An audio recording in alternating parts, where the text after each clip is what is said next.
This past weekend at the annual Muslim Day parade in New York City, hundreds marched on Madison Avenue and they were waving various flags. And among those flags was this one. Some flags that aren't quite so happy. But you'd have to know what that flag means to get it. Otherwise, it's just it's a black flag with Arabic writing. I wanted to bring in our National Security Advisor for the Blaze, Buck Sexton, to explain to America exactly what that flag means. And when it was shown flying over some buildings in Madison Avenue, why that's a bad thing. Buck, welcome to the program. Glenn, thanks for having me on. The black banner, also known as the black flags of Khorasan. Now, this is something that stretches back into the earliest days of Islam. In fact, it references a rising up, if you will, of a Muslim army from a region called Khorasan, and they will have black banners. What's Khorasan? Well, I can show you here, Glenn. Khorasan is sort of this shaded area. It's roughly the stands, if you will. It's Tajikistan, Afghanistan, Iran. You can see, roughly speaking, the area they're talking about. But this comes directly from Hadith. This comes from the sayings of those around the Prophet Muhammad, not the Quran, but also used for Sharia, right. Also used very... The Hadith is a really scary book, is not, I mean, because that's where it gets really, the Hadith gets really, really intense and also talks, if I'm not mistaken, about the 12th Imam. Isn't that where we get the 12th Imam? That's exactly right, Glenn. The Hadith is based on something called the Isnad. Now, the Isnad is the chain of transmission. Essentially, who was near Muhammad that heard him say this, and how trustworthy do we find that person to be? Thousands of them. But you're asking specifically about the Hadith for Khorasan, for these black flags. Literally the reason that jihadists fly the black flags. We'll just read the Hadiths. We can because we know what they are. The black flags will come from the east, from Khorasan, led by mighty men with long hair and beards. Their surnames are taken from the names of their hometowns, and their first names are from a kunya, which is a nom de guerre. That's one, but you mentioned the one about the prophecy, Glenn, the Mahdi coming, the end times. That's the other Hadith that mentions this. Messenger of Allah said, if you see the black banners coming from Khorasan, that area, go to them immediately, even if you must crawl over ice, because indeed amongst them is the Caliph al-Mahdi. That means, Glenn, the end times, the end of the world. There are others, by the way, that talk about taking over Jerusalem, of course, as part of global domination. How many times have we seen the black flags in history? Is this something that is always popping up, or is this... I mean... It's popping up more now. It's popping up more now because jihadists are on the march in a number of places.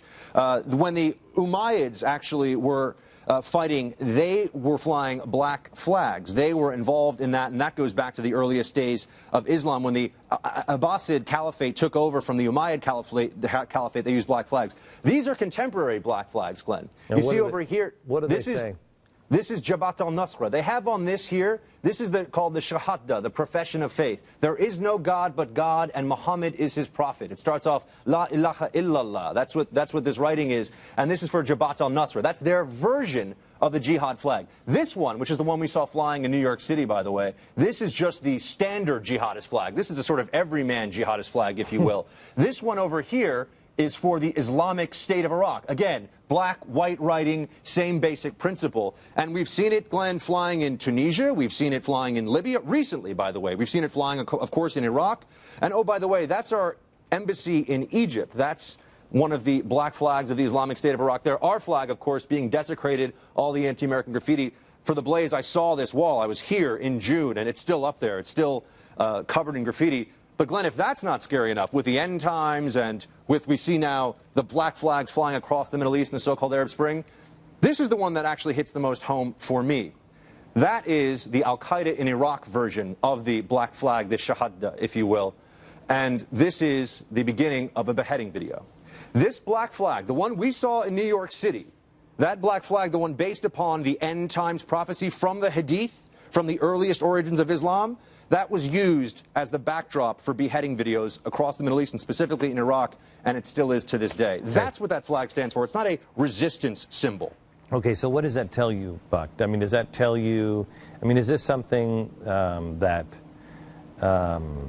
you know, it doesn't necessarily, because you have an American flag, doesn't make you an oppressor or a freedom lover. I mean, you know, whatever.